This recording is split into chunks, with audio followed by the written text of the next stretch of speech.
well. And we appreciate your time and commitment, and the commitment of Esther in helping us put this on. The Social Justice Committee tries every year to do at least 1 or 2 educational programs that help take the gospel of Jesus and the Sermon on the Mount literally, and how we put our faith into practice. And I want to introduce and give some credit to some members of our committee. Bill Devine, who did all the publication. Where did Bill go? He's waving back there. Okay. Kathy Gribble, who got around some of our she's been a long-term member of Esther and got around some of our refreshments. And Lou Vlasic here, who's taking a picture of me, and I believe is a member of the Esther Committee on Prison Reform, correct? And with Circles of Support. And Circles of Support as well. So thank you guys all for your commitment to social justice. We are very proud to be hosting the Esther group, who's done, as you all know, yeoman's work in this area of prison reform. And with that, I'll get out of the way and let Lisa talk a little bit more about the panel and the program today. Thanks, Bill. So my name is Lisa Hanneman, and I am with the Esther Group, and particularly I am with the Prison Reform Task Force in the area. So we are, for those of you that do not know, we are a nonprofit social justice interfaith organization that works on local and state issues.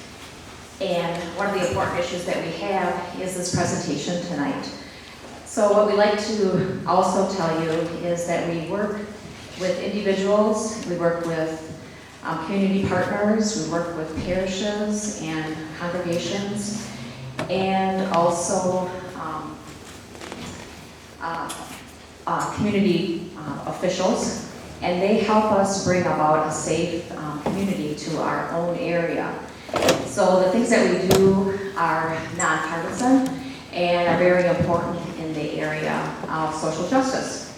So I'd like to thank you for coming in tonight, and we do have a rather packed hour-and-a-half presentation.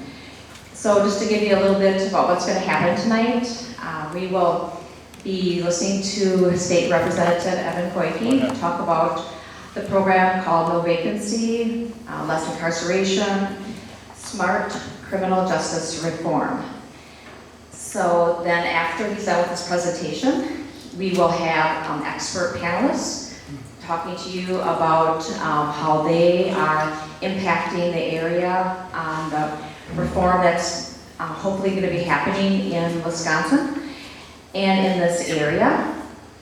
And then if you'd like to ask some questions, you are able to do that to the panelists or to a general question. We'll try to answer that. There are some index cards at your table, so feel free to write out those questions on that and either hand them to me or anyone that has a name tag on them. They are from the Esther organization, and we can get them to our moderator, Emilio DeTors. And just a little bit of housekeeping. There's plenty of treats in the back with coffee and water, and the restrooms are right in the back of this store right here. And I did want you to notice our signs up there: People Not Prisons, Reform Wisconsin Prisons, and Restore Our Communities. For those of you maybe saw us on the Houdini corner this summer, but we are out there and very successful in getting sidewalk chat going on and cars beeping their horn. So that's some of the things that we do in the community to make people aware and question us. So at this time, I'd like to introduce Emilio. He'll be our moderator for the evening. And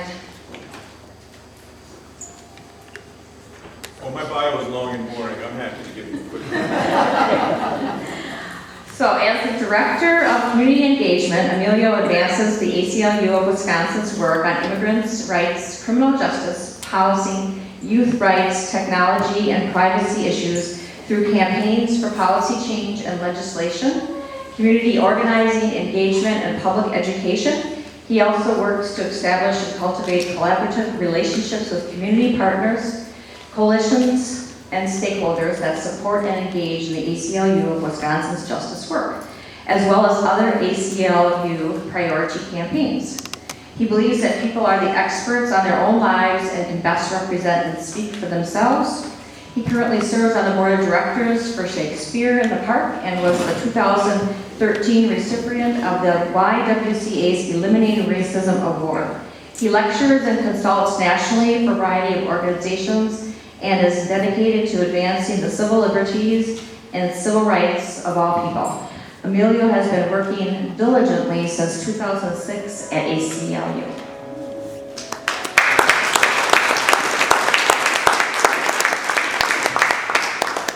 That's a lot of stuff for a little guy. Thank you all. Thank you so much, Lisa. I tried to pay her to not read that, but it didn't work. So we're in for a very exciting evening. We're going to have a fantastic and informative presentation by State Representative Evan Goyke on no vacancy, followed by a conversation with three respected statewide specialists as well as the state representative, so that we can begin to understand some of the problems that the state representative is going to explain to all of us. So, to jump in, I'd like to introduce State Representative Evan Goyke. He represents the 18th Assembly District, covering the near west and north sides of the central city of Milwaukee. Representative Goyke was born in Neenah and graduated from Marquette University Law School in 2009. He is a former trial attorney in the State Public Defender's Office in Milwaukee. Elected to Assembly in 2012 and in the middle of his fourth term, he currently serves on the powerful Joint Committee on Finance, which reviews state appropriations and revenues, as well as the governor's biennial budget recommendations. He also serves on the Assembly Corrections Committee, as well as the Joint Review Committee on Criminal Penalties. Representative Goyke has introduced and authored over 30 bills related to criminal justice reform, most recently including changes to Wisconsin's expungement law. Please, round of applause for State Representative Goyke.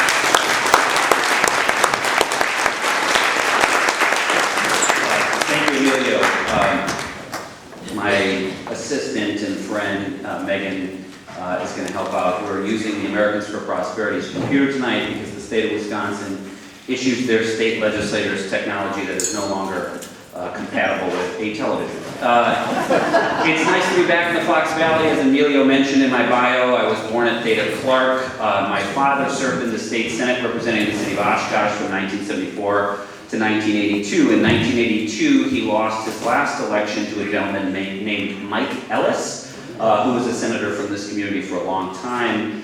Because my father lost that election, he did what most elected officials do when they lose an election. He became a lobbyist, which meant that we moved from Oshkosh to Madison. I grew up in Madison and then moved over to Wisconsin's East Coast to go to Marquette Law School, where I graduated in 2009. And then I took a job as a public defender in Milwaukee County. Public defenders are lawyers that are paid by the state to represent people accused of criminal conduct that can't afford their own lawyer. And that's where my, mission of running for office and bringing reform to our justice system came from that view of the criminal justice system.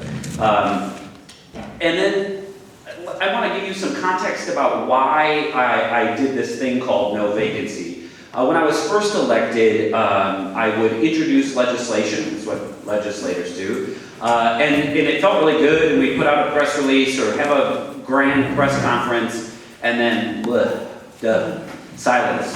And what I was learning over time is that on this issue of criminal justice reform, we had a campaign that was political, but we also had a campaign that was educational. And that the majority of people that I work with in the legislature don't really know how the criminal justice system works or doesn't work. And so I had to back up. I had to slow down. I couldn't just throw a bill at them and expect them to agree that we shouldn't provoke people on technical rule violations. You can't agree with that if you don't know what I'm talking about or what a technical rule violation is. So about 2 years ago, I introduced a booklet not dissimilar from No Vacancy, although that one was not in color. And that was called Inmate 501. I'm trying to use clever titles. And that publication I presented here in the Fox Valley.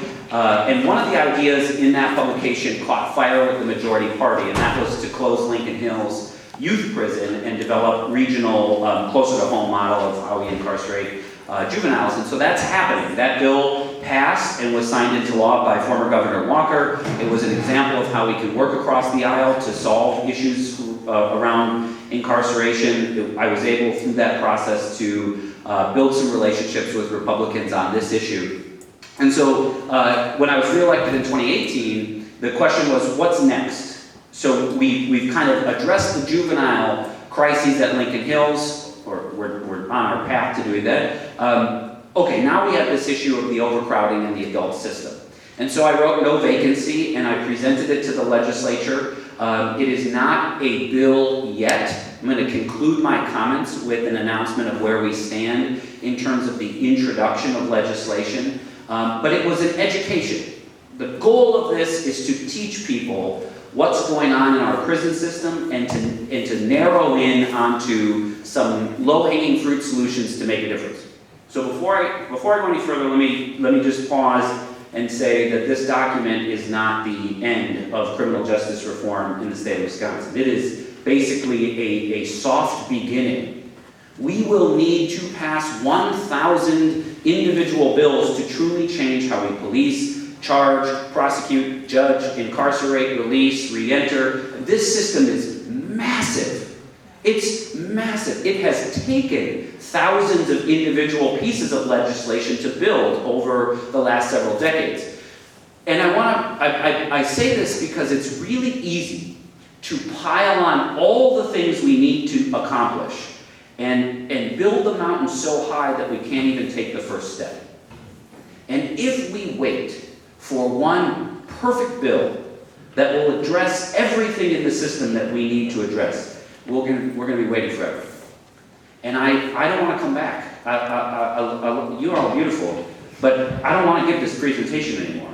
I want crimeless revocations to be a thing of the past so that we can move on to the next thing. But we need to get some victories here. We need to change the law and move on to the next thing. So I just want to put this in perspective. I do not put this forward claiming that this is the answer to all of the problems in the criminal justice system. But I do think it's a place we can start. So, pretty simply, here's kind of the core concept. This is called justice reinvestment.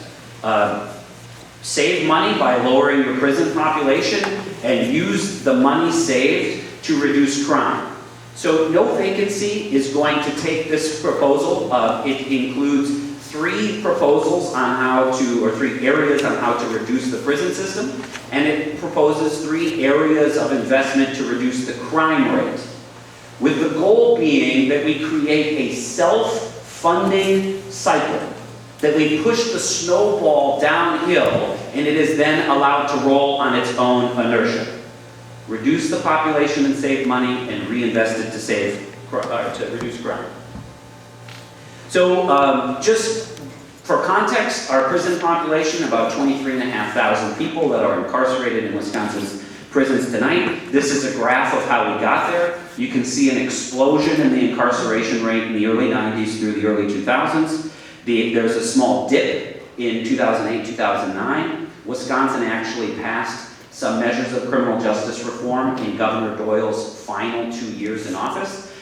Many of those initiatives were repealed in 2011, and then in addition to some additional law changes, we've seen our population creep back up. This is just some correctional spending. So on your right, you can see that we spend a little bit more than our neighbors and a little bit more than the national average per inmate. And then you can see the bar graph on the left is the annual spending in the state of Wisconsin on the Department of Corrections. Now, don't get too excited about that dip in 2017, because that was because we moved $200 million from the DOC to the Department of Children and Family. So we were still spending it, it's just a different agency. That's some political math for you guys if you're wondering how we do those things. But what you need to take away from this is that we now spend about $1.3 billion on the Department of Corrections budget each year. $1.3 billion. That is now outstripping the University of Wisconsin system by nearly $100 million in general purpose revenue.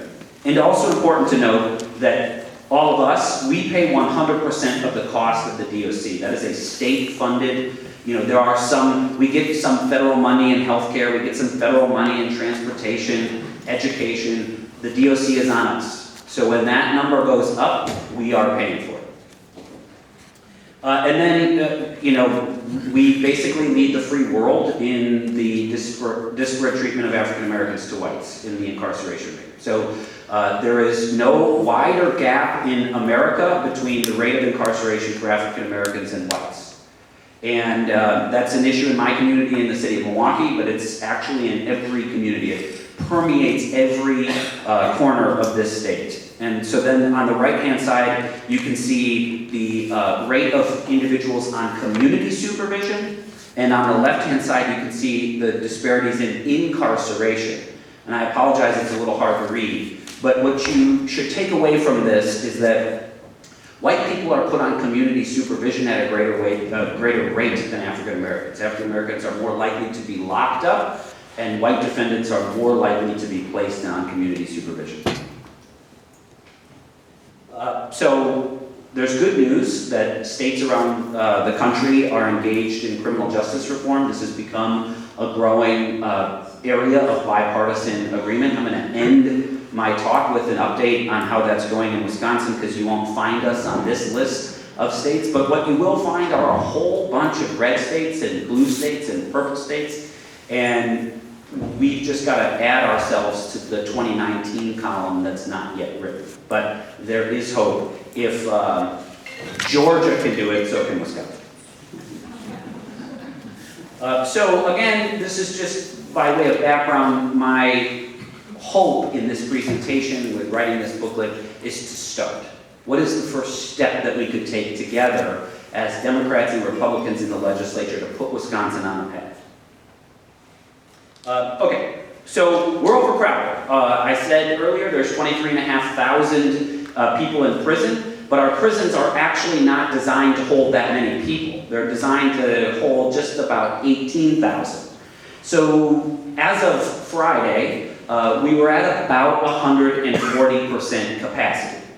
Now you go over capacity because you build a cell that's really designed for one person and you put 2 people in that cell, or a cell that is designed for 2 people and you put a third person sleeping on an air mattress on the floor. Or you take a wing of the Cheetah prison and you do a conference room and you put 8 bunks and you have 8 women sleeping in one room that was never designed for anybody. And so our prisons are over capacity at 140%, but then we still have several hundred people that are under state incarceration. They are serving their sentence in a county jail. So as of Friday, there were 535 inmates that were serving a state sentence in a county jail. Now, if you look at the front cover of No Vacancy, you'll see that I have a rate. It says $51.50 per night. That is how much the State Department of Corrections pays a county per night per inmate. So let's do a little math. $51.50 tonight. This is real math. This is real money tonight. 551 inmates times $51.50. That's over $27,500 that the state will pay counties for housing the overflow inmates that don't fit into our crowded jail, prison system. So when we talk about criminal justice reform and some of the savings, this is the number that I'm targeting for the savings, because they're real-time cash payments. Okay? If tomorrow we had 100 fewer people in county jails, our $51.50 would be that much less. That would be immediate savings that the State Department of Corrections could realize. And if you take the math that we just did, $27,000 a day times 365, you get between $9 and $10 million annually that the state is using to pay counties to house overflow inmates. If our prison population was reduced, this number goes away.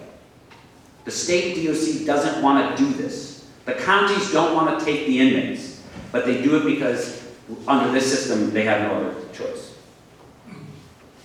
Okay, so how do we reduce the prison population? And lucky for us, it's not super complicated. Send fewer people in, let more people go, and when they get out, have a better success rate on community supervision so they never go back.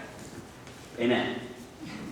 So how do we reduce the prison population? So this is a chart of the prison admissions in 2017. So each column, just very briefly, 2,817 prison inmates on a new sentence only. That means the individual was not on community supervision when she or he offended and was sentenced to prison. 2,199 had both a revocation and a new sentence that led them to be put back into prison. That means somebody was on paper and they re-offended. 963 other, that category is very wide, and we're going to tackle some of those, but the biggest category here, and the focus of our public policy number 1 to address, is revocation only.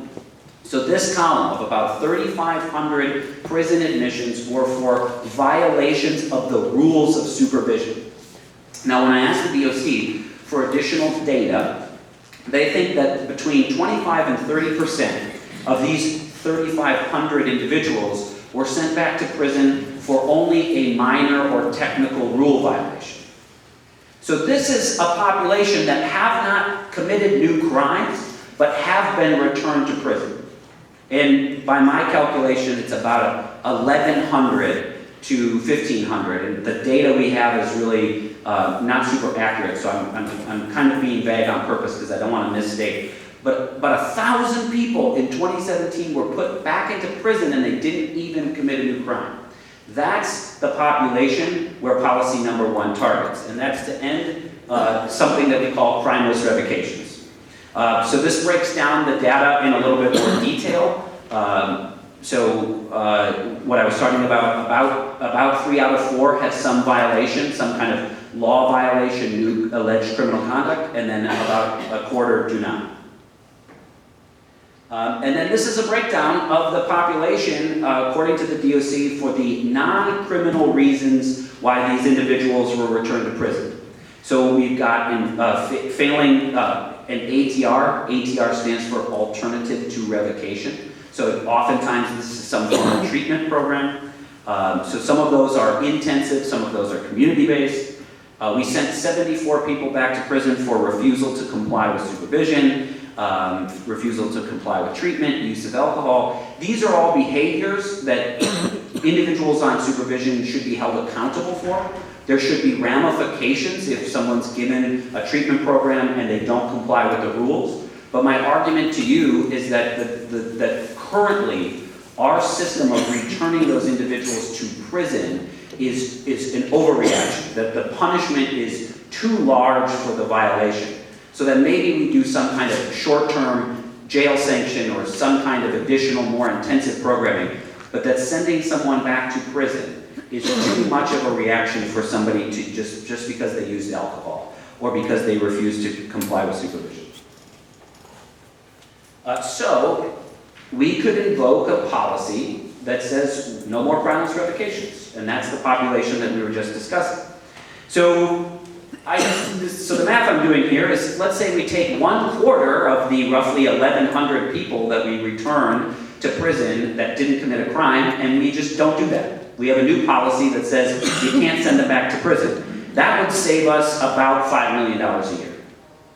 Just that alone would save us about $5 million, and if we found an alternative for half of those individuals, that would be about $10 million a year, using that 5150 per day.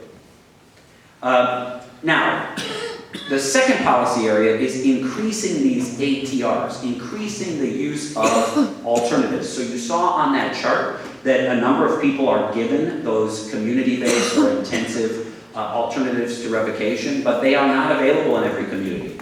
And the capacity is an issue. So some people are revoked and sent back to prison, even though the DOC thinks that a treatment program would be better, but there's no space in the treatment program. So if we were to expand capacity in the alternatives to revocation by 25%, that would be an additional 225 people that would be diverted from prison and into treatment, which would be $4.2 million saved. And then if we increase capacity by 50% in our ATRs, that would be 450 individuals not returned to prison. Okay, so that's the send less people in section of the policy. Does it make sense? Stop sending people to prison unless they violate the law. Increase alternatives for people that are having problems on supervision. Somewhat simple. This is a bill that's passed in other Republican states. Okay, so Wisconsin is a state, we have what's called truth in sentencing. So in 1999, we became, like a number of other states, we passed a law called truth in sentencing. And what that means is that if the judge sentences you to 2 years, you do 2 years. There's no get out early for good behavior anymore. Except for a small population of inmates that have a drug or alcohol addiction and a nonviolent offense. So this small population, this program is called the Earned Release Program, and it currently functions in the state of Wisconsin. And you can see here at the very bottom that when individuals go in and they're eligible for the ERP program and they complete it, they have an average reduction of their sentence by just about a year, 384 days. So we do that currently for people with an addiction issue. We should expand that to people that have needs beyond addiction. And my argument here is that we should expand it to education and vocational programs. So these, I think these are 2017 numbers. These are this is a snapshot of the educational background of Wisconsin's prison population. So about a quarter of the inmates have no high school diploma. About half of the inmates have no college or post-secondary education experience, and then you see a small subset that have an education, a formal education less than 9th grade. And then on the right-hand side of your screen, in 2017, the DOC graduated 620 people with a GED or an HSED within the prison system, and 777 from a vocational program, CNC operation, masonry, etc. So the idea here is we should treat those individuals that need an education or job training like we treat the people that need alcohol and other drug treatment. If we extended the same program, ERP, to this other set of inmates, we could have a major savings. And you can see some of the numbers here that if you got 6 months reduced, so less than what the drug and alcohol program has, we would potentially save upwards of $13 million. And then that's because we are graduating people. And the need is there, as you can see by the makeup of the population. I do not believe that there's a major policy difference between somebody that presents with an addiction issue and somebody that presents with the need to get an HSED. Both things, the treatment for the addiction and the improved education background, help people not reoffend when they get out. The goal of those things is similar in concept. I know they're different in function, but why we extend the benefit to some but not others is beyond me. And then the second issue, the second part of this policy proposal, if we're going to recognize benefit through the reduction of incarceration for individuals doing education and vocational training, then we need to expand programming. Because some facilities have absolutely abysmal capacity for programming. And one vocational program at one institution is not the same as the other. And so this proposal is to convert 2 former schools, the Prairie du Chien Prison and Lincoln Hills, into essentially colleges, tech colleges, GED boot camps. There's no reason in my mind why we shouldn't have destination for inmates that can get education and skills on an expedited fashion. Both of these institutions are built to be schools. Prairie du Chien was a school, it's now a prison. Lincoln Hills still calls itself a school, but these are facilities that have classrooms, they have shops, they're dorms. I mean, they are built like little campuses, and we should turn them into that so that we can expand the capacity. And so here you can see just what kind of savings we could realize if we do the two-pronged approach of changing the law to recognize early release if they earn it, and that we expand the capacity in those programs. And again, we're talking about millions of dollars if we have more people going through these programs and getting released early. Okay, that's policy section 2, how to get people out early. And it's based on completing stuff in prison that we know reduces their likelihood of reoffending. So this second one makes total sense in my mind. We want people to get the programming. In fact, often the judge orders that they do it, and we should incentivize the individual's successful completion of that programming through getting them out early, just like we do for people with an addiction issue. Okay, that's 2. Now third, we need to talk about community supervision. There's about 66,000 people in Wisconsin on paper or on community supervision. About 2/3 of those individuals are on extended supervision, and about 1/3 are on probation. Probation is what you get if you don't go to prison first. So if defendant Goyke is being sentenced by Judge Vetrone, and he says, I don't think you need to go in, I'll put you on community supervision, that's called probation. If he feels like I do need to go in and my sentence is 2 years in prison, followed by 2 years out of prison, that 2 years out of prison is called extended supervision. Used to be called parole, but now we call it extended supervision. And people have to have extended supervision. You have to, the law says a little bit in and a little bit out, at least. And there are weird formulas on how we arrive at that number. So this graph is really important. I just want to pause for a second and talk about what it means. This is a graph that charts recidivism for people released from prison. And you can see that the trend is that there's a very high risk and a high need of individuals when they're released. And then after a set of months, that risk of reoffending continues to drop. And you can see on this graph, you can read it, 3 out of 4 individuals that do reoffend do so within 21 months of their offense, or of their release, excuse me. So what this teaches us is that when released, it's smart to put resources and supervision on people when they're at their highest risk of reoffending. But then, 4 years later, when their risk is way down, we should get out of their way and stop supervising them after their risk gets lower. And we don't do that in Wisconsin. We supervise people for a really long time. We don't like to let them go. So this is how this system currently works. This is a little confusing. Bear with me on this chart. Policy number 1 on making people more successful on supervision is what we call compliance credit. Sometimes we refer to this as street time. Now, this is a fictional case, but the rules are real.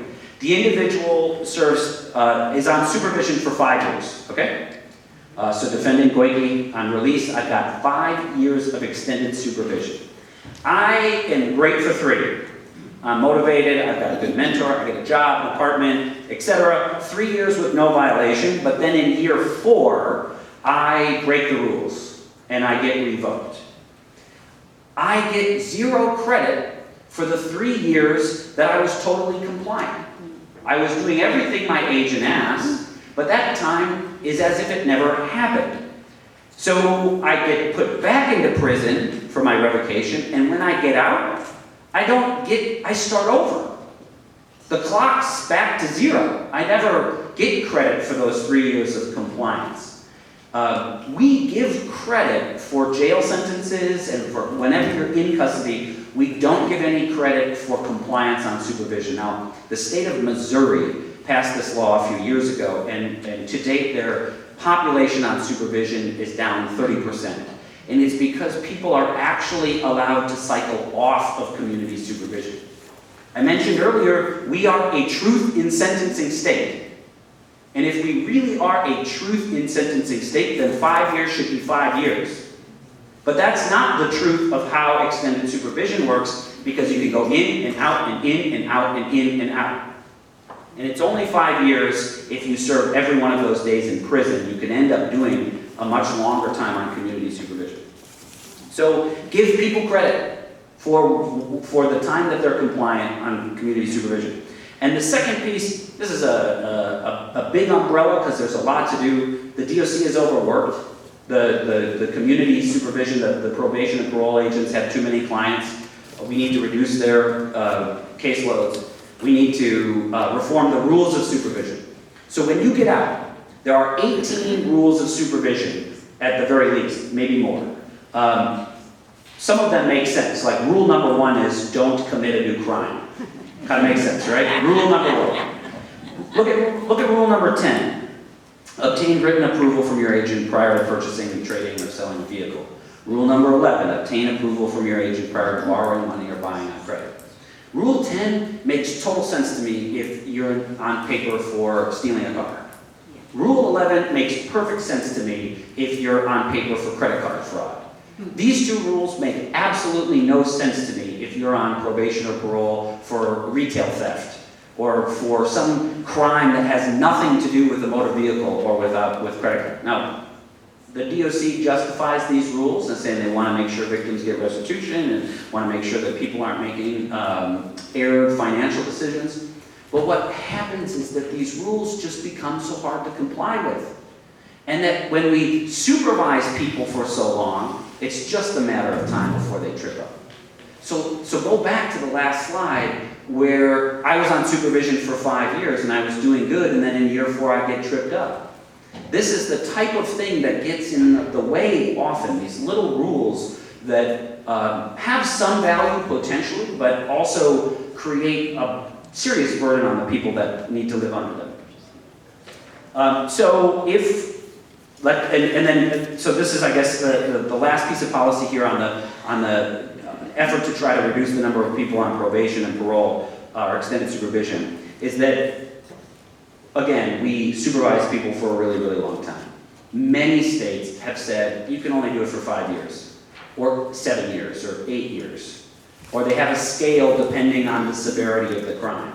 But if we had some bookend so that a judge couldn't put you on supervision for 10 years, that would have the effect of bringing down the number of people. If we reduce the number of people on supervision by 20%, that's 13,000 fewer people on supervision. And remember what I was saying earlier, their caseloads of DOC are too high. Access to treatment is a challenge, the capacity is a challenge, in part because there's just so many people on supervision. So, this is my math on a cocktail napkin, so, I mean, you can hold me to it, but my math is we could potentially, with these policies, have 500 fewer prison admissions each year. We could have 1,000 additional releases. It's hard to calculate exactly the type of impact compliance credit or some of the other reforms on community supervision would get us, but it would have the impact of both reducing the length of revocation and the number of revocations. So this is progress. This alone would take us on a trend of growth to a trend of reduction. We average about the net gain of 1 inmate per day right now in Wisconsin, and this would flip that script. Not exactly to 1 per day, but close. So potentially, like I'm saying here, let's say we do a very conservative estimate that we're going to reduce 500 to 1,000 inmates per day. What does that get us? Right away, that number gets us to reduce this $9 million. That means tonight we wouldn't have to spend $27,000 paying counties to house overflow inmates. That is cash, money in our pocket that we would be able to spend elsewhere. So I've got a plan for how to spend it too. I wouldn't be a good politician if I didn't. But our prison population would start declining, so we wouldn't need to build a new prison. We would have this $9 million available quickly. And if you take that trend into the future, some targets for change that I have, and again, this is open for debate, this is just my point of view. I want to close the first 3 prisons that I want to close in Wisconsin are Green Bay, Waupun, and Milwaukee Secure Detention Facility. So we'll clap when they're closed. Green Bay is old. It needs a lot of repairs. It is a 4-story Shawshank Redemption-like structure. It doesn't have air conditioning. It's not a very good place for guards or inmates. They need a tremendous amount of deferred maintenance, and I don't think that we should spend any more money there. The Green Bay community has plans for that land as well. God bless them, they can build whatever they want there. I'm happy to help by closing the prison because we don't need it. And then second, MSDF stands for Milwaukee Secure Detention Facility. This is really an unconscionable building built in downtown Milwaukee. When I had clients that ended up in the prison system, they would say this is the worst prison in the whole portfolio because it's an urban high-rise with no windows, no air conditioning, no outdoor rec, no physical contact. And it was designed to be a facility for short-term holds, and it's become a facility that's very overcrowded, and people are staying there much longer than the design, and it averages about 1 death per year. It's been plagued from its beginning. Okay, so how am I doing on time, Emilio? Doing beautifully. Okay, great. So I'm going to spend $9 million really quick and try to convince you that we could reduce the crime rate in ways that are a little bit outside the traditional criminal justice system. So the way that I'm proposing this is 3 crime reduction strategies. One is you have to get super local and all the way not just on the municipal level but at the neighborhood level. And really not even at the neighborhood level, at the block level, because that's where we see really important change. And then second is targeting root causes of behavior, like addiction, and we'll go into that in a little bit. And then housing first. So 3 different proposals. First, just to talk about crime, these are the 5 cities in Wisconsin with the highest per capita crime rate. And each of the bars on the bar graph is the crime rate in that city for the last couple of years. So you can see Milwaukee has the highest crime rate, almost double its peers. Notice also that there's good news under some of this data. 2015 was a really terrible year, especially in Milwaukee, especially in my neighborhood. But we've seen progress since then. Look at Racine's numbers, a steady decline in crime. So this gives us some targets of where we need to spend our money to reduce crime. We should go where there is the most crime and invest in those neighborhoods. So pretty simple solution here. People, residents, are the best drivers of crime reduction.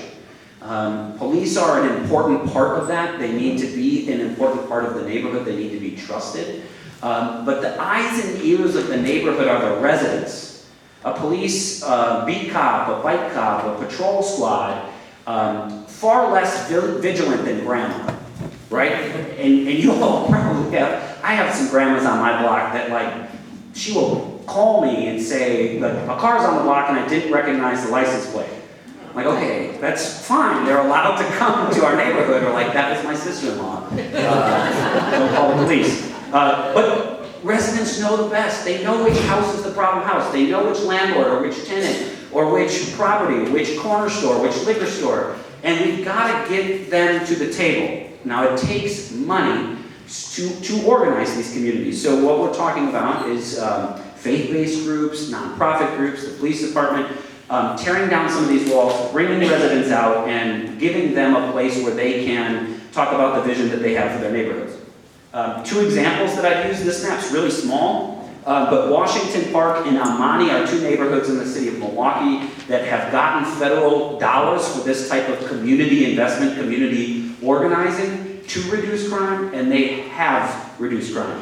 Amani is in the heart of the central city in a zip code that's often chronicled as being the most incarcerated in the nation, the 53206 zip code. Washington Park, not far from my house, it's an incredibly diverse neighborhood. Both of these neighborhoods are defined, really, locally, by chronic problems of high crime.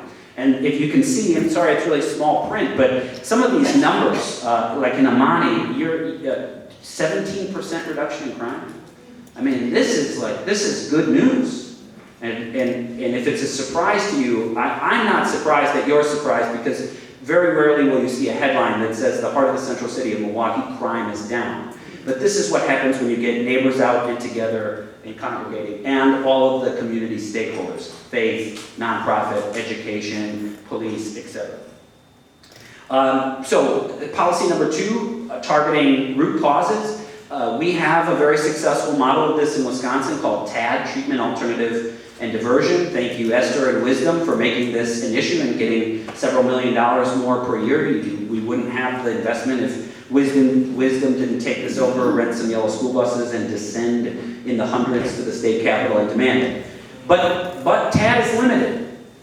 TAD is limited only to alcohol and other drug cases, and we know that there are other root causes. So, for example, if this county wanted to create a restorative justice court, TAD money could not be used for that because it needs to be linked to addiction. Same with mental illness, mental health courts. Unless the individual has a co-occurring mental health diagnosis and addiction, TAD can't be used. And then there are some other limitations that we need to clean up on the TAD statute, but again, these programs exist, they work, and they need an ongoing additional appropriations. And then specifically for mental illness, just to pause for a second, this is the percentages of those diagnosed that are in prison that are diagnosed with a mental health disorder. So it's about 40% of men, just under 40% of men, and just about 80% of women that are incarcerated have some diagnosed mental health illness. So if you want, this is the target population to find in the county courts and divert into treatment programs. And then I want to talk about trauma just briefly. We are learning more about what trauma does to developing brains more every day. We're learning every day more and more about what happens when you're 6 may reveal itself when you're 16 or 26, and that incarceration may not be the appropriate response to that trauma, and that I think this is a frontier where we will be building more and more informed systems within our criminal justice system. I highlight it because it is a cutting edge, and it is absolutely not eligible for TAD funding because it is limited right now to addiction only. So last piece is homelessness. And homelessness is obviously a problem that is broad and not easy to solve, but if an individual is homeless, it is incredibly more likely that they will encounter the criminal justice system, either as a victim of crime, because they're placed in a position of great vulnerability, or as a defendant, because they're placed in a position of great vulnerability. So Milwaukee County has a program called Housing First, and essentially it's a subsidized apartment, and we don't ask any questions. We'll deal with all the wraparound services and sobriety and mental illness when you get housed. Because asking somebody to do all of those things at the same time while living outside is not going to work. So this is a chart of the chronically homeless. I think we define chronically homeless as having been homeless for 90 days or more. And you can see we've cut our number in half in Milwaukee County. But this is the slide I want to pause on for a second. Look at this bottom piece. Milwaukee County's Housing First participants. In the prior year to receiving housing, 98% of those individuals were given some kind of municipal citation. Maybe not a felony, but they're getting a ticket, they're going to court. If they don't pay their fee, they're going to jail on a commitment for that ticket. 98%. In the year after they received Housing First, only 9%. And then you can see on the chart above the cost of some of these folks to our healthcare system and then to our criminal, municipal, and local jails. So this is it's expensive in some ways to pay for somebody to house, and it's super, super expensive to pay for somebody if we don't give them a house. They're either going to end up in our jail or our emergency room, and it's just a matter of time, unfortunately. So that's easy. Less people in, more people out, keep them out longer, target neighborhoods, target root causes, and don't let people be homeless. And then crime will go down, and then what happens when, this is my favorite criminal justice reform of all time, less crime. When I got my job as a public defender, they gave me a pin, and it said, the best defense is no offense. And it was pretty cheesy, and I never wore it, but it's right. The best outcome for all of this is that no one's victimized, that people don't commit crime, that there's a system in place that better addresses these issues and sets people off on a more productive crime-free lifestyle. Less victims, less defendants, let's get all of these numbers down. And I think we could do it. So my last announcement in my 30 seconds is I think it's going to be an exciting year for criminal justice reform in Wisconsin. So we got a governor that has prioritized this, and a year ago tonight when he was being attacked for his stance on criminal justice reform, he did not back down. He said, yep, I believe in it. And what I think you'll see shortly is that we've gotten some majority parties and Republican legislators that see the wisdom of some of these reforms. Someone that I've become friends with in the legislature, his name is Michael Schraub. He's a representative from Western Winnebago County, and he's the chairman of the Corrections Committee. And I think he's going to step forward and be a lead author in proposals that start to address revocations and earned release. And let me just end where I started. Let's win something this year. The proposals you'll likely to see aren't perfect. No vacancy isn't perfect. But if we wait for this 1,000-page bill that does everything for everyone, we'll never get out the door. We won't ever make progress. We'll spend the whole time fighting with ourselves trying to get something that's just right. We need to take that first step. We need Republican politicians to sign on to bills and come forward as lead authors and get reelected and tell their buddies that it's okay to stand for this. And then the floodgates open and we can drive a truck through the door and reform the whole system from front to end. But it all starts with that first thing. And I hope one of these 3 proposals can be that first thing. So thank you for listening. And look forward to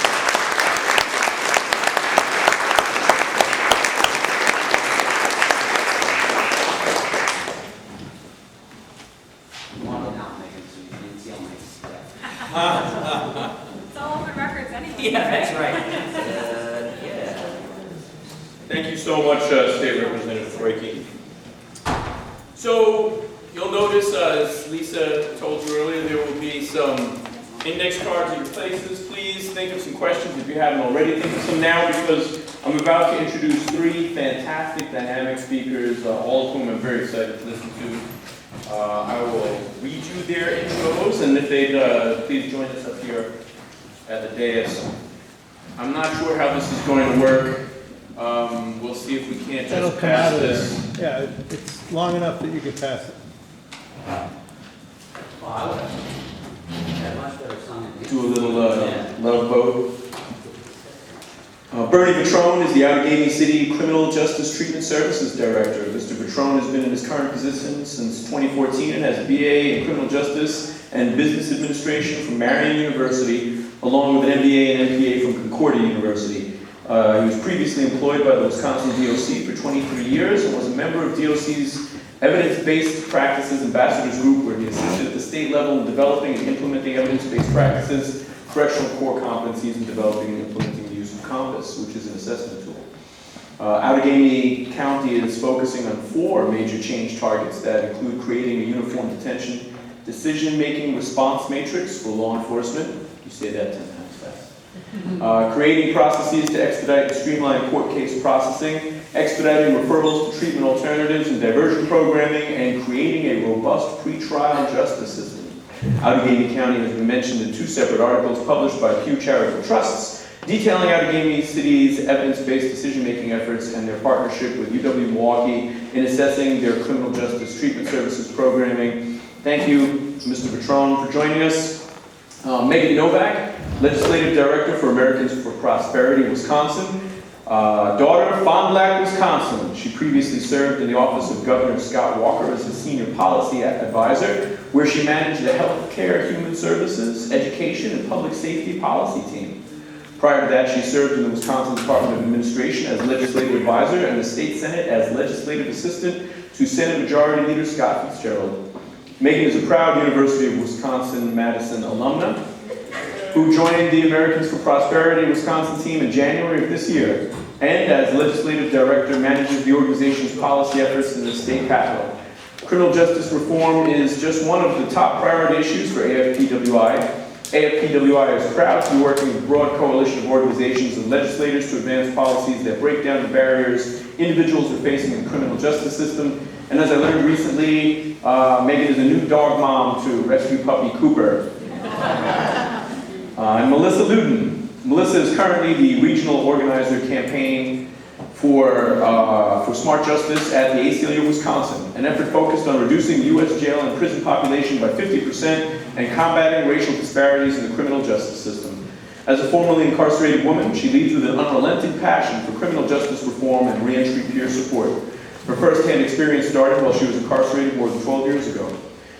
She quickly became a leader by galvanizing women from extremely diverse backgrounds to open up about their paths and learn from one another. Her goal was to build trust and provide support. And after her release in 2007, she held true to her mission and continued to advocate and provide peer support to women who are currently still incarcerated, as well as those upon release. Proud board member of Esther Fox Valley, a grassroots and interfaith nonprofit. You guys know what Esther Fox Valley is. She's also a co-founder of the Free Campaign. This campaign is focused on the unique issues of women who have been incarcerated in Wisconsin.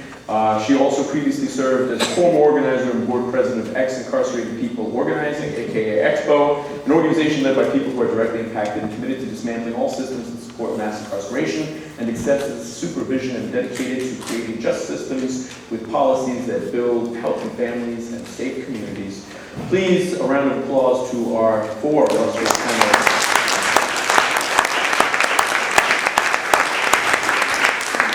So I've already received about 10 questions, and we'll go through those momentarily, but each panelist is going to be asked this one question, and they'll have about 4 or 5 minutes to respond to it. And I think it's particularly poignant after the excellent presentation from State Rep. Goyke. And it is given that we are in an apparent crisis where we are locking up more people than ever before in our state's history. How do you propose we begin to immediately solve that problem? And what are your respective organizations doing to address this? So who would like to jump in first? So I think we have to realize that the county system, we're really the feeders of the prison system, and what happens at the county really has an effect on prison population and what happens at DOC.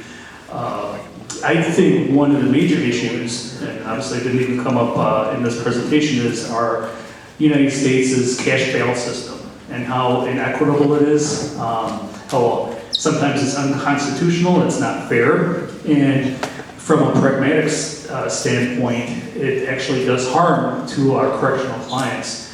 There's a handout that I sent out, but if you have a low-risk individual and that person is in jail for 8 to 14 days, the likelihood that they're going to commit another crime within 2 years goes up 51%. So I think it's imperative at the county level that we look at alternatives and diversion. One of the things the legislature has done is given us the TAG grant. Outagamie County receives $178,000 of that. Most of that now is going to treatment for our drug court. But with that said, it only touches the problem. Obviously, there's major issues here in this region as it is in all of Wisconsin, opiate epidemic, and unfortunately meth. Amphetamines is really coming into this area, which makes case management even tougher. But getting back to cash bail system, Outagamie County is one of 7 counties in Wisconsin participating in the evidence-based decision-making initiative. One of our major change targets was to change how we're looking at our cash bail system at the county level. So recently, Outagamie County implemented a pretrial risk assessment tool called the PSA, Public Safety Assessment, developed by the John and Laura Arnold Foundation. So this assessment tool identifies those people that are low risk. So we can inform the court, especially at the initial appearance, that, hey, this person's low risk, all things being equal, this person should be let out. And if they're a moderate risk person, maybe they should be supervised by a pretrial services agency, which is located in my department. Other states in the nation have actually gone away from a cash bail system. The problem with the cash bail system is If you have money, you can get out. You have a person that commits a major violent crime in Outagamie County. We had a person committed a very major offense. Court commissioner put a cash bail on him for $750,000 if he got out and he left the country and he was gone for about 10 years.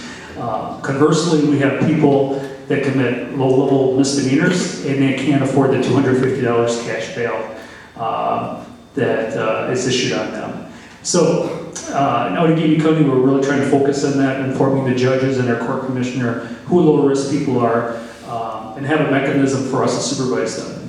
When you look at cash bail, really cash bail is only intended to assure court appearance for that person. And over the years, we've started using cash bail as a punishment, as a form of saying, hey, it's public safety, and obviously public safety plays a factor into it. But if you look at the Constitution of what cash bail was intended for, it's to assure public appearance back at court. And then if you look at the studies, actually cash bail has shown that it really doesn't affect a person's propensity to come back to court.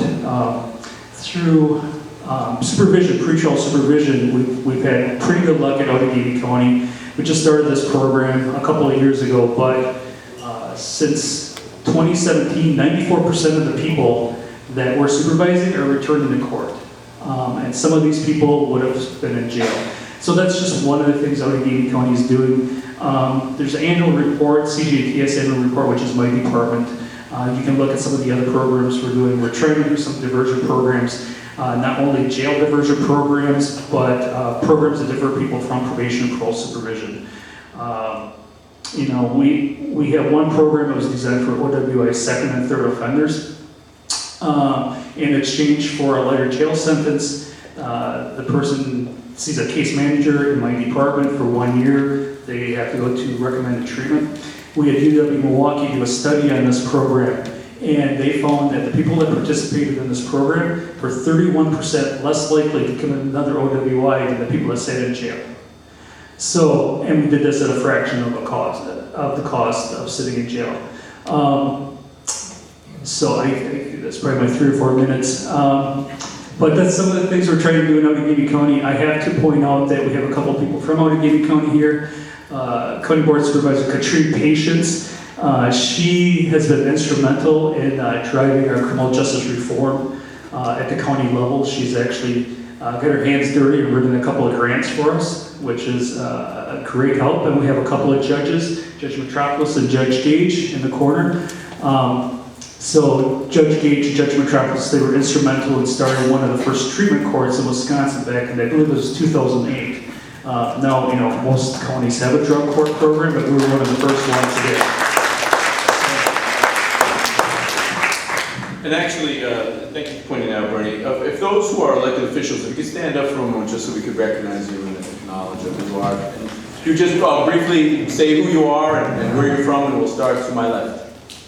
I'm Katrine Patience. I'm the chair of public safety and the chair of the Criminal Justice Coordinating Council. Perfect. That's it, right? Thank you. Okay. My friend? Kathy Thompson, I'm the county board supervisor, coordinating council chairs, and also on the Health and Human Services. Wonderful, thank you. Brian Efferding, Winnebago County Board, District 6 in the city of Neenah, your hometown.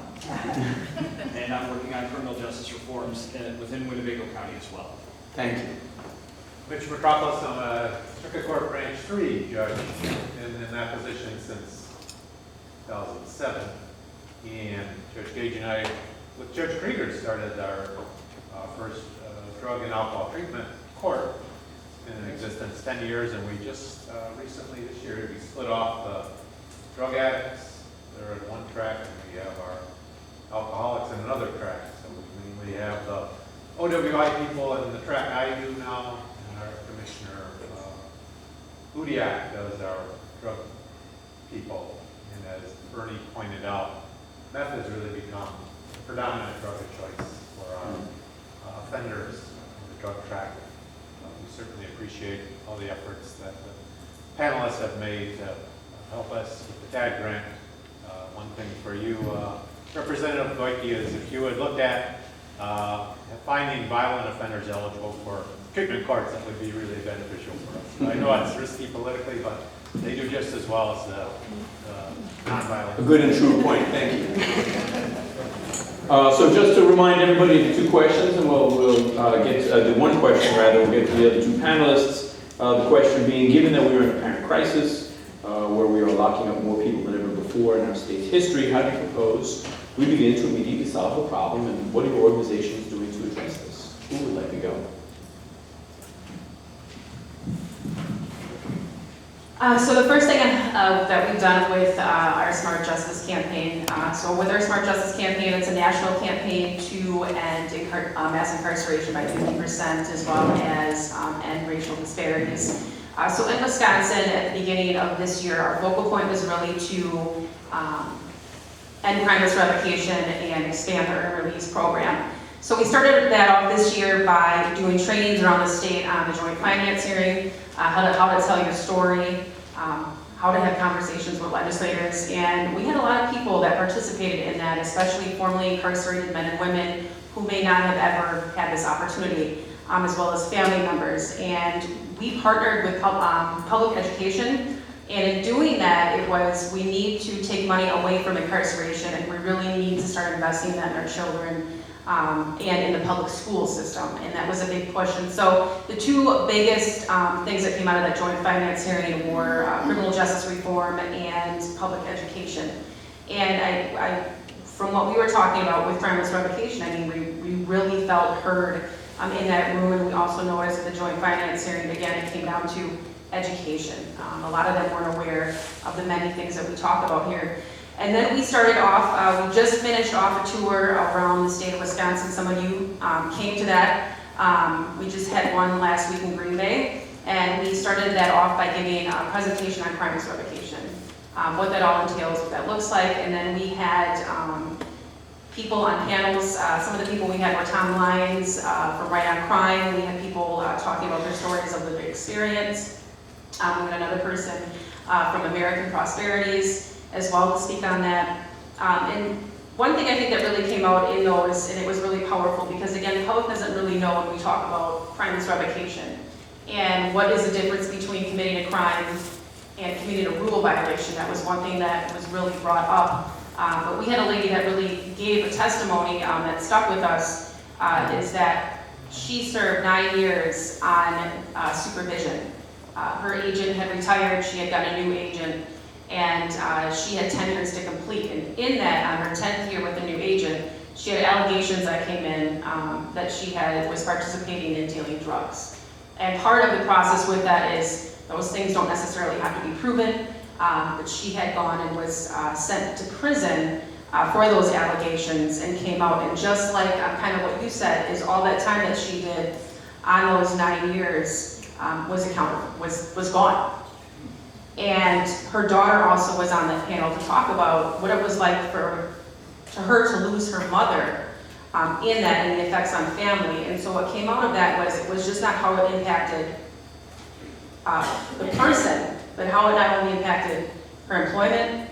She was a homeowner, she was the provider for her family, and we also really hit on the employment piece and how that affects the workforce. We also had a gentleman that came on who was revocated because he had a bar in his basement. There was an investigation that came through to see if he had ammunition in his house. Again, just an allegation, and they noticed that he had a bar in his basement, and one of the rules was he wasn't able to, have any alcohol in his house. And he was never convicted of a crime that resulted with alcohol, and he was somebody that employed 22 employees, and his business was over $2 million a year. So when he got revocated, none of that was taken into consideration, and the 22 employees that fell with no employment, 2 of them went homeless. And then all that money for tax revenue was gone. So they were, really huge, impactful stories. And one of the things to just share on that, when we talked about the employment piece, when we look at the Great Depression, the Great Depression was at about, when that happened, I think for unemployment, it came about to be, I think, 24%. In 2008, the unemployment rate for formerly incarcerated people sat at 27%. So that alone can just tell you the impact that that's had. And then when we look at people who it takes a long time to get a job. So once they finally get a job, if they move to an apartment, they report that, all that hard work that was built up for them is gone, and then they're back in the system. So for us, just finishing up that tour, a lot of powerful stories and information that was very impactful. We're gonna pass that right on down the line.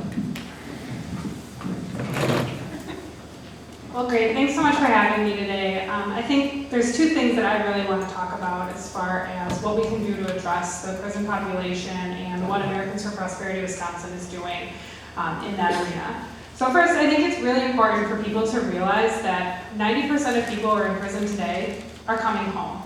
They're coming back to our communities, and that means that if they're not successful, that's another crime in our communities, that's another victim. And when you really think about it that way, it's a lot easier to win over people who may not be traditionally aligned on criminal justice reform to understand how important this is, that people are successful when they re-enter society.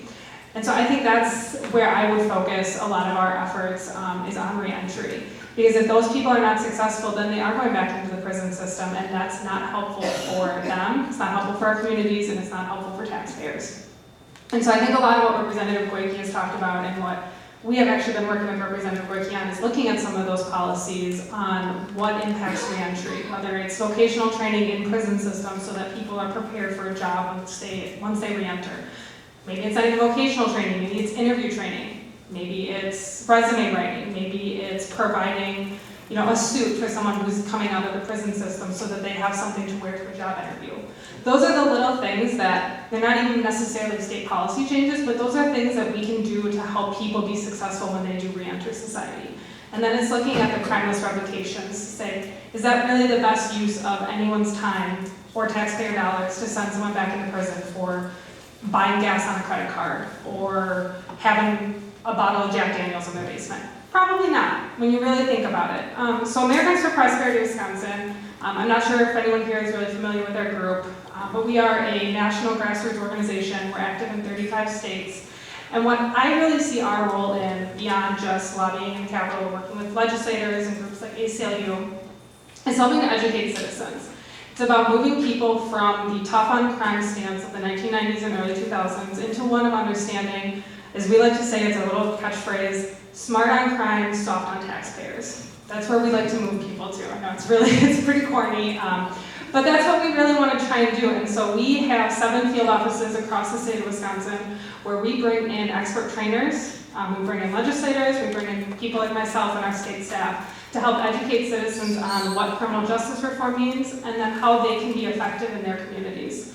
And so we generally on our grassroots stuff have been previously focused on other issue areas, but criminal justice reform is one that we are really passionate about. It is our #1 federal priority and our #1 state priority. And so we will continue to help educate our activists and our base to understand the importance of this so that they can be mobilized to help pass criminal justice reform in the future.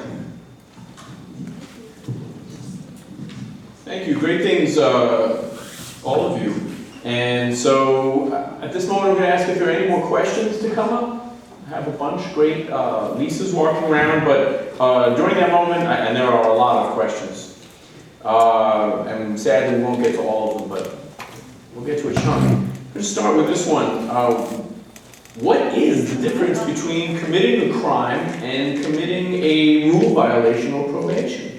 And I don't know who'd like to jump into that first. The best way that I like to describe when somebody commits a rule violation or committing a crime is first, somebody who commits a rule violation does not have due process.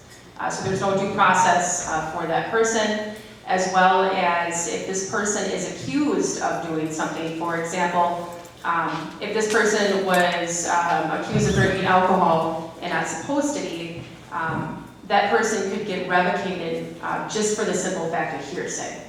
So that person does not have to go through an actual trial. That goes through an administrative law judge. So an administrative law judge makes that determination. One of the similarities I like to look at it is when somebody's incarcerated in the prison system, they have to follow a code of conduct, which is a 303. In that same process, if they commit a rule violation in the institution, which is if they have contraband, if they've stepped out of an unassigned area, That person can be sent under TLU status, which is very similar to locking somebody up outside of here per investigation. Inside, they get locked up under TLU status and can go under an investigation. If what they were accused of is what they want to fight, they're able to call witnesses, and the person that reviews that specific ticket is generally the captain. So the captain is what would review that in the institution. The administrative law judge is what reviews that outside of here. And again, somebody can be given a ticket for hearsay in the institution, and somebody can be given a revocation for hearsay. And when we look at somebody who commits a crime, they get to be able to hire an attorney, call witnesses, and it's in front of a circuit judge. And so that would be my biggest definition of that. I'd like to add just one little thing. Something I learned when we did our statewide tour about this. For the rule violations, you get these 18 standard rules, and you can add ad infinitum additional rules based on the will or the desire of the parole officer. And some of the more ridiculous ones I met were not ridiculous parole officers, but ridiculous rules rather, and these are horrible stories. One person moved from the lower floor of their duplex to the upper floor of their duplex without permission of the parole officer, who was revoked. One person was told that by their parole officer, that was a person in Milwaukee that this happened to. A woman in Eau Claire was told that she wasn't allowed to wear heavy metal shirts because they encourage criminogenic behavior, and so the parole officer just said that they couldn't wear those types of shirts. People have been revoked for getting credit cards, for doing a variety of things.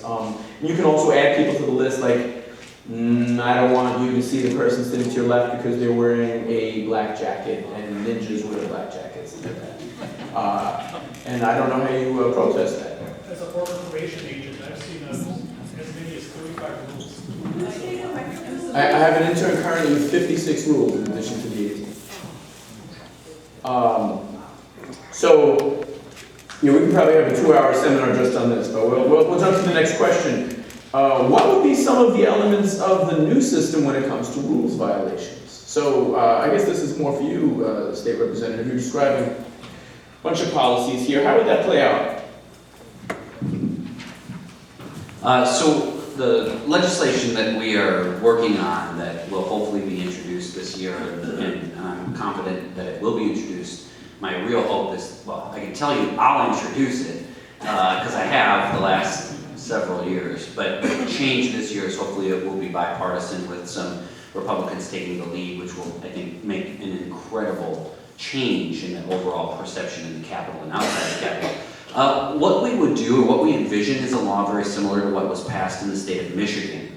And essentially what that would say is that the Department of Corrections could not, the legal prohibition to initiate revocation unless there was a violation of criminal conduct. Now there would be some exceptions for kind of the chronic repeat rule violators, or we want to be careful about instances of domestic violence. So a common rule in that scenario is that the person on supervision would be prohibited from contacting their victim.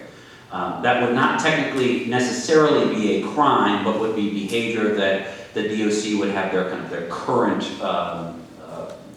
menu of options, including revocation. And then the final rule that we think warrants an exception is absconding. And we're working to define exactly how long, because absconding for 1 day is a lot different than absconding for 100 days. But absconding is essentially, I think of it as dropping out of contact with the DOC, and there should be some consequences if you're not really engaged in your supervision. The way it would work is that the DOC couldn't revoke you on these rule-only violations. There would be a legal cap on the amount of incarceration that the DOC could even issue at 30 days, or they couldn't hold you beyond that. And most importantly is that they can't start the clock over, okay? That's one of the big things when we're talking about revocation is when that process is initiated, and if you are revoked, not only you're returned to prison, but then as we've been talking about, you come back and your time starts over. And so what we would have is more hopeful is the use of short-term reactions or even short-term incarceration for violations, but no legal authority. The DOC would be statutorily prohibited from revoking someone for non-criminal conduct with those exceptions that I've listed. So Melissa did a great job talking about how a revocation works, and so under our scenario, they wouldn't get to the ALJ, the administrative law judge. They would be prohibited from bringing that revocation by law.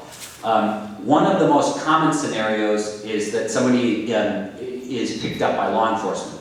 And you should know that people on supervision have a reduced Fourth Amendment right against search and seizure. So if you're on probation or parole, you do not have the same Fourth Amendment rights that I do sitting here tonight. And so very frequently, the contact results in what we call a VOP hold, or violation of probation parole. And that is a non-bail incarceration hold while the DOC initiates their investigation and tries to decide what to do with the person. And so what we're looking at doing is, by saying you can't revoke, is reducing the reliance on these VOP holds and holding people and incarcerating them for weeks at a time. Because if at the end you're legally prohibited from the revocation, we're hoping that changes the culture of how the DOC responds to non-criminal behavior. Just because you're arrested doesn't mean you committed a crime, right? Just because the police put handcuffs on you doesn't mean you're guilty of the crime, or a crime, or any crime. Or that the thing that you're alleged to have done is criminal. There are thousands of things that are against the law. Some are ticket-only, forfeitures, municipal code. It's a maze out there. And so what we're trying to say is there's a ceiling that the DOC can't revoke you unless it's new criminal conduct.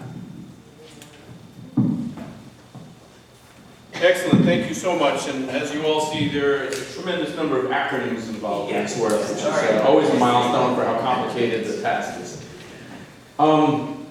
There are a lot of great questions here. We're not going to get a chance to answer all of them, sadly. And I'm looking at the time. We really have, I have two complicated questions I'm hoping we can get to quickly. And I do say that ironically. What type of arguments against the types of reforms we're discussing do you hear? And how are some ways that we can respond to this? So I'm sure, as we work with Americans for Prosperity, ACLU, yourself, this long, illustrious career with Outagamie, what's the pushback to this, and how do we respond to that? I'm sure we're going to hear a litany of them, sure. You know, I don't know if you've, anyone that's worked in an organization and that organization has wanted to implement change, there's always resistance to that. At probation parole, I worked at probation parole for 23 years. And about 10 years ago, DOC was trying to change the pendulum to more of a therapeutic model over a punitive model, and the problem is it's taken 10 years and there's been a lot of resistance to that change. But one of the, we have judges too that are very resistant to, cash bail reform just because that's the way they've done it. And unfortunately, you hear a lot of arguments from people that are in the system. It's like, well, we've always done it this way. Let's continue to do it this way. And it takes some risk takers, to change the system. And the problem with the state government is managers are not rewarded for taking risks. If you're at Apple or a private company, you're rewarded for taking risks because that's what drives innovation. At the state, under an 1880s management philosophy, it's like status quo. So that's one of the resistances, just fighting for change, whatever that change is. Thank you, I'm sure there's much more there. I think when it comes down to it at the end of the day, fear is what drives a lot of people's decision making.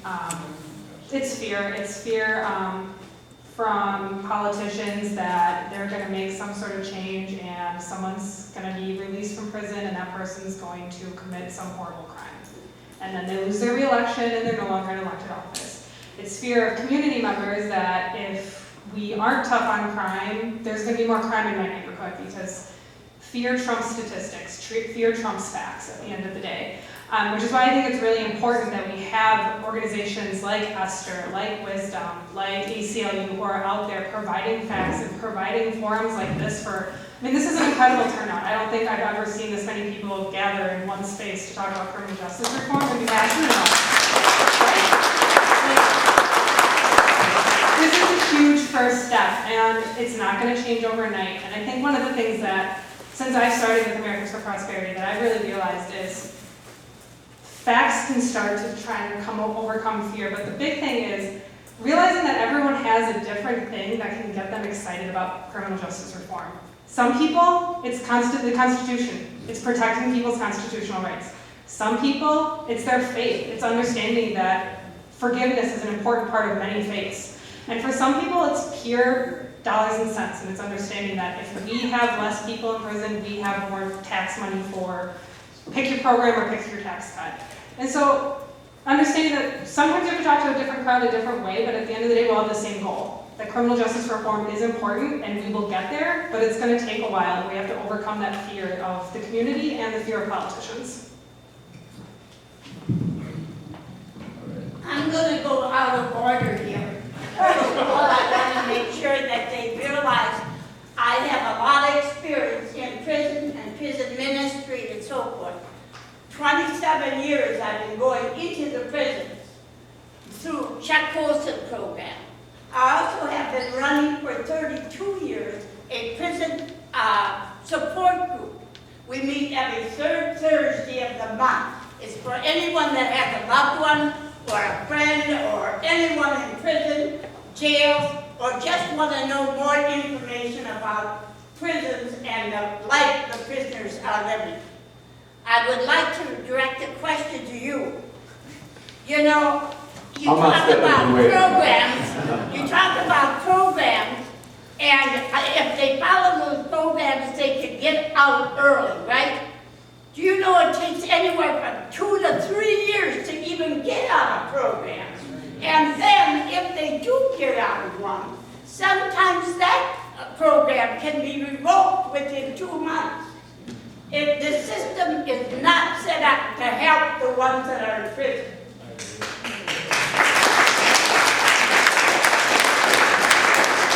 You said at one time you were a public defender. Are you now?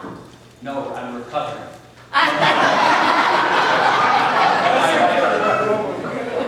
The public defenders, I'll tell you, are so overworked, and we don't have enough of them.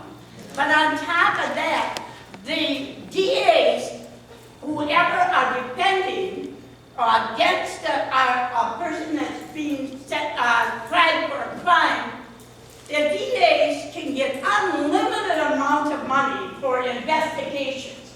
The public defenders you're lucky if they get enough to try to get any kind of investigation done for their clients. That's just a tip of the iceberg. I admire anybody that was a public defender, and I thank you.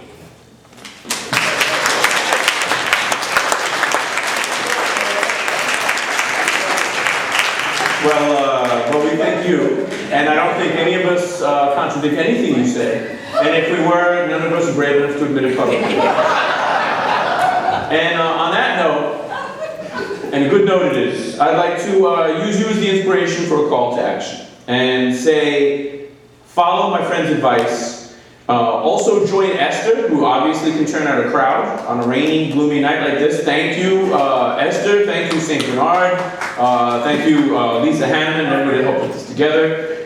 Please get involved with your local social justice committees. If you want to get involved with the ACLU, if you want to get involved with Americans for Prosperity, if you want to get involved in the many other groups around here, your local union, any organization that's dedicated to transforming our criminal justice system that puts at the core values people and not prisons, that is working either from the inside as a dedicated judge, somebody with the experience and wisdom as our friend Bernie here has, grab these folks, get their cards. Please also volunteer at the Outagamie County Jail. People need to remember that they're loved. People need to know that we are not the worst thing that we have ever done, and that there is redemption and pair of welcome arms at the other end of this. And also contact your state legislators. We very much anticipate seeing what's coming down the pipeline. And I personally am going to ask all of you and hold you accountable to contact your state legislator, that they either support this reform that you care about, and if they don't, hold them accountable and ask them why. And be prepared to show up for your lobby day, especially when they have meetings here in your backyard, and then elevate this. I mean, what you said about having, I've counted 76 people so far tonight. Coming out here, spread that word a little further. Thank you and good night.